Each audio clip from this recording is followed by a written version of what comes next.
Welcome to Module 6. In this module, you'll know how to buy. Buying method number 1. The first thing you need to do is locate your local motorsports dealership that is actually a Polaris vendor. There you'll be able to buy a brand new 2022 Polaris Slingshot. So let's take a look at how you can locate your local dealership.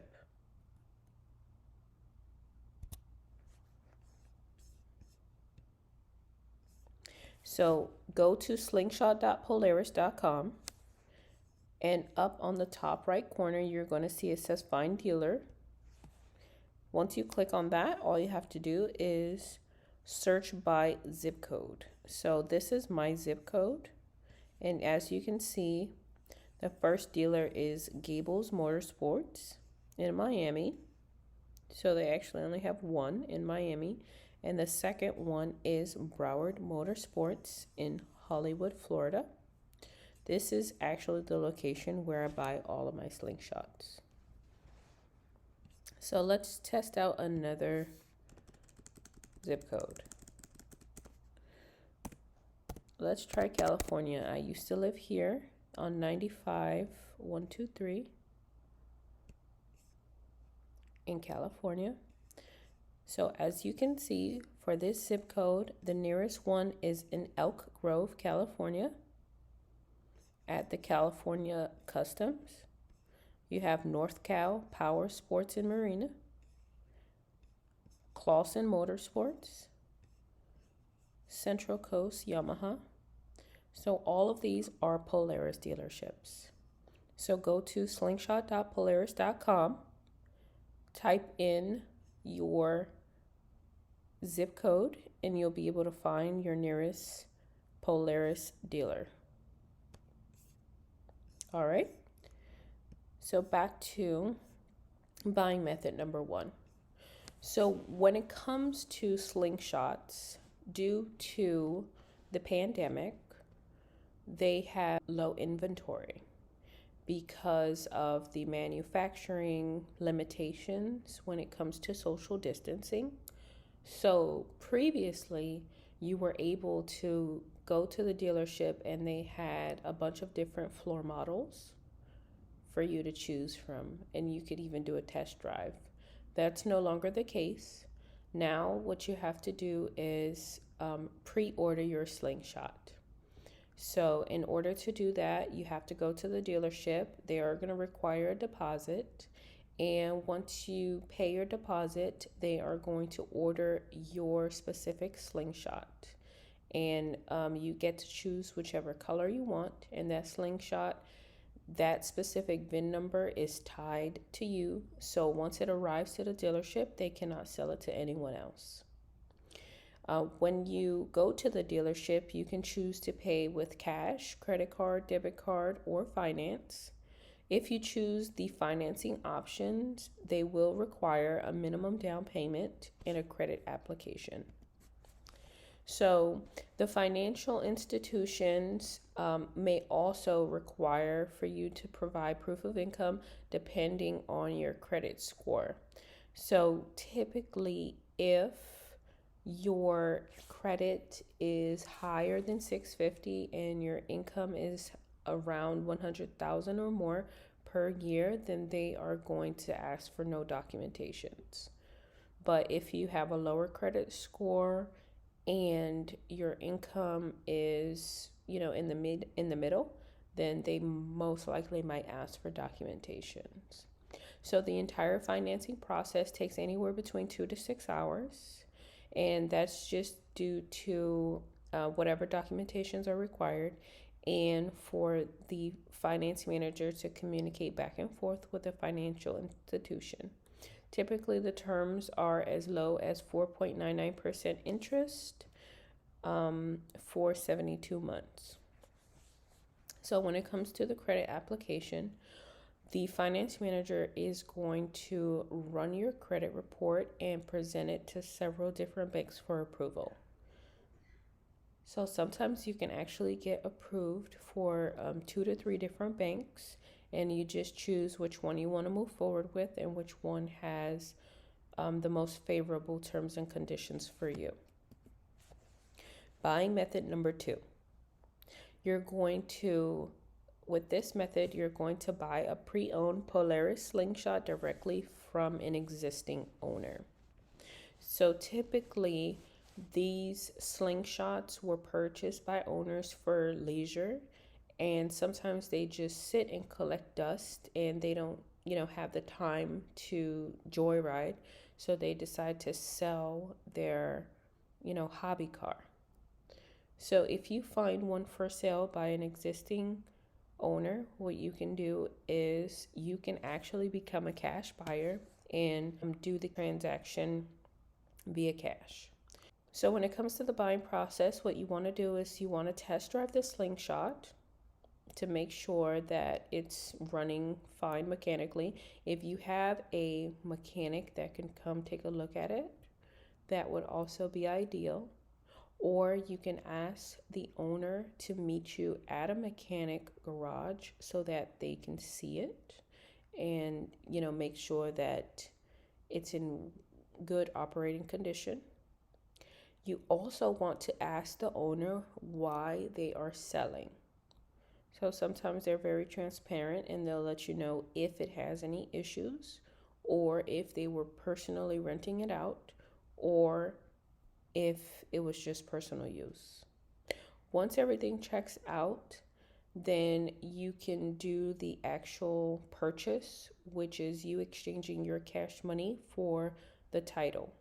So they're going to sign over the title to you, and you are going to take it to the tag and title agency so that they can transfer the ownership to yourself. And I would not recommend you personally, but to put it in your LLC's name. Once the title is registered to you, then they will provide you with a tag and registration for your specific vehicle. And all you have to do is pay the state taxes on that sale. And once you're done with receiving your registration, that means that your Polaris slingshot is ready for commercial insurance. And after you get commercial insurance on it, you are ready to list that bad boy for rent. So I have a couple of hacks that you can use in order to, maximize your fleet. So hack number 1, when you get to the dealership, you need to be as transparent as possible and let them know that you want to buy 2 slingshots at the same time, utilizing one credit inquiry. Once you let your sales associate know, they'll notify the finance manager, and they're going to work on getting you approved for 2 different institutions. And they're not going to let these institutions know that you're buying 2. So it's just going to appear like you're buying, one from Bank of America and one from Wells Fargo. So that's how it's going to appear. But it's going to allow you to purchase 2 slingshots simultaneously using 2 different finance companies at the same time. Okay? So that's hack number 1, which is totally possible. You just have to let them know at the beginning. Hack number 2. So when you are buying from a private seller, you need cash. How are you going to get this cash? What you can do is you can use a credit card. So either you can find out if the private seller has merchant services, and then you can purchase your slingshot, by having them run your credit card. That's one way. The second way is by stripping your credit card. So the way you can do that is by having a friend or a family who owns a business and has merchant services. And when I mean merchant services, I mean Square, Stripe, PayPal, something where they can run your credit card. Once you find out that your family member has merchant services, then you can tell them to charge your card for however much it is. So, for example, my little brother, he owns a business and he uses Square as his merchant. So I have him charge my credit card $10,000. And in 24 to 48 hours, when the cash drops into his bank account, minus the merchant fees of 2.6%, he's left with $9,740 in cash that he withdraws from his bank account and hands it straight to me. So that's how I'm able to liquidate my credit card and become a cash buyer for this particular transaction. So you are a cash buyer as long as you leverage your credit cards properly. Some of these credit card companies like American Express allow you to use Cash App, Venmo, or PayPal. So this is very flexible for you because what you can do is you can actually Cash App your spouse, your mother, your sister, your brother, whoever, using your credit card. And once the funds hit their bank account, they just withdraw it and hand it straight to you. And it's not considered a cash advance through your credit card. It's time to hack the credit card companies. Now let's talk about ownership. So the number one rule of thumb when it comes to using these assets for business purposes is to put the asset in your business name. So if you're going to finance, you definitely want to finance in your business name. Typically, because your business is so new, they're not going to approve you for a loan unless you do a personal guarantee. The thing about being a personal guarantor on your loan is that if anything happens to the asset, you are liable. So it kind of puts you in a weird situation because you don't want to be liable. Let's just talk about the different ways of ownership. So you can finance the Slingshot under your personal name, and later you can pay it off and transfer it to your LLC. That's one way of getting it into your LLC's name.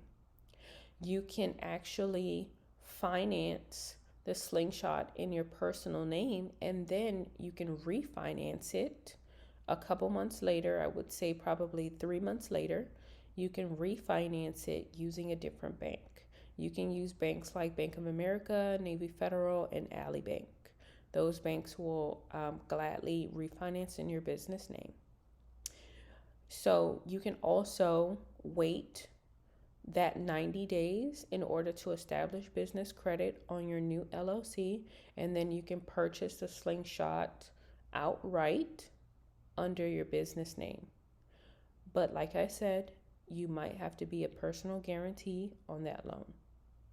If you already have an LLC with credit, then you're good to go. You can just purchase it outright using the credit from your business.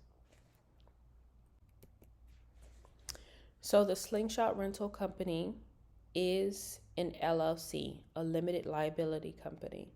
That is actually a separate entity from you, John Doe, the person. So in the event of an accident or a lawsuit, the legal team has to go after your LLC. They cannot come after you personally, which is the best thing for you. That's why you want to operate this business under an LLC.